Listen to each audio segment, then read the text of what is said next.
लेकिन क्या समस्या है कि ये अपने जो 26 पार्टियों का एक जो घमंडिया गठबंधन बनाया है सर, इंडी अलायंस, उसके सारे नेताओं का मैं भाषण पढ़ रहा था। आज सोनिया जी जब बोल रही थी तो मुझे लग रहा था कि वो राजनीति से ऊपर उठकर बोलेंगी, क्योंकि वो अपोजिशन की आवाज थी। मैं उनका सम्मान करता हूं सर। इस महिला रिजर्वेशन के लिए जिन महिलाओं ने पार्लियामेंट के अंदर और पार्लियामेंट के बाहर सबसे ज्यादा आवाज उठाई, वो बंगाल की गीता मुखर्जी थी और भारतीय जनता पार्टी की सुषमा स्वराज थी।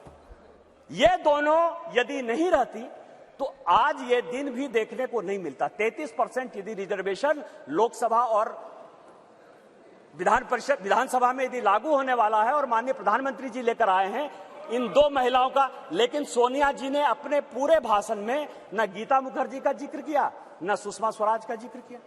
यह किस तरह की राजनीति है? अपना क्रेडिट लेना चाहती हैं कि हमारा बिल है। ये बिल आपका नहीं है। आप जो बिल लेकर आए वो गलत बिल है, और यदि इसके लिए किसी ने आंदोलन किया तो वो गीता मुखर्जी है, वो सुषमा स्वराज है। आपने ये नहीं बोलकर इस महिला बिल में भी राजनीति करने की कोशिश की, और आज का पूरा क्रेडिट जो जीता वो सिकंदर, जो गोल मारता है, यहाँ बंगाल के लोग बैठे हुए हैं, जो गोल मारता है उसी के नाम से गोल मारा जाता है। माननीय प्रधानमंत्री जी गोल मारने को तैयार हैं। ये भारतीय जनता पार्टी का बिल है और ये माननीय प्रधानमंत्री जी का बिल है, आपको ये मानना पड़ेगा। दूसरा सवाल है कि इनके जो अपोजिशन के लोग हैं सर, जो 26 पार्टियों का इंडी गठबंधन बना है, इसमें आप समझिए इनकी भावना कैसे है, महिलाओं के बारे में ये कैसा सोचते हैं। ये सोचते हैं, अब नहीं रहे, इसी सदन के सदस्य थे, राज्यसभा के भी सदस्य थे, इनके पार्टी के बड़े नेता थे अपोजिशन के, वो कहते हैं कि परकटी महिलाएं आ जाएंगी। क्या महिलाओं के लिए इस तरह की बातें होनी चाहिए?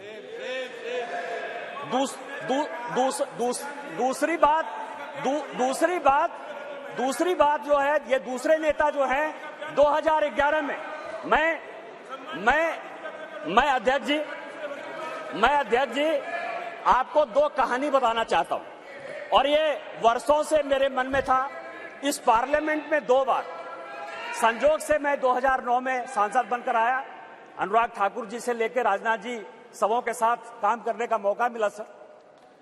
2011 और 2013 में 2 भयंकर घटना हुई इसी वेल में। 2011 में जब 2010 में यह बिल पास हो गया राज्यसभा में, और जब यहां 2011 में जिसको कि ये लागू नहीं करना चाहते थे बिल लेकर आए, और जब बिल उधर से इंट्रोड्यूस हो रहा था तो इन्हीं के सहयोगी दल के सांसदों को इसी कांग्रेस ने इसी बिल में पीटा सर।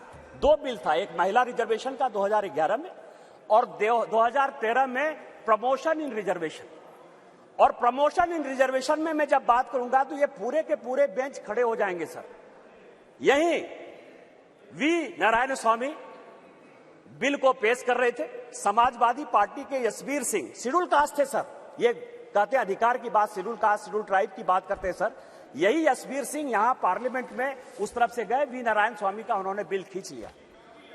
इस पार्लियामेंट में, इसी लोकसभा में सर, सबसे पहले बिल में यदि उसका कॉलर पकड़ने के लिए कोई आया तो यही मैडम श्रीमती सोनिया गांधी जी थे सर।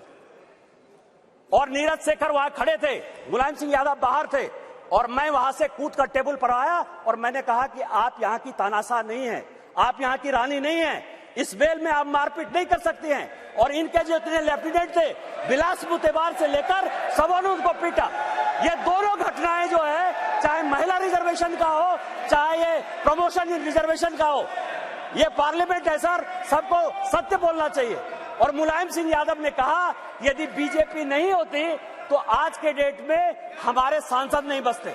आपने तो सांसदों की हत्या करने की कोशिश की, और उसी दल के साथ, उसी 26 दल के साथ ये आए हैं जिनका की मानसिकता ही नहीं है कि महिला को रिजर्वेशन मिले। चाहे वो राष्ट्रीय जनता दल है, चाहे वो समाजवादी पार्टी है, चाहे इनके सारे मुस्लिम एमपी है, चाहे कोई भी पॉलिटिकल पार्टी जो इनको सपोर्ट कर रही है सर, और उन्हीं के दबाव में ये कानून के विरोध में जाकर, इस संविधान के विरोध में जाकर, और उसके सारे उदाहरण है कि 96 से लेके आज तक क्यों नहीं लागू हुआ।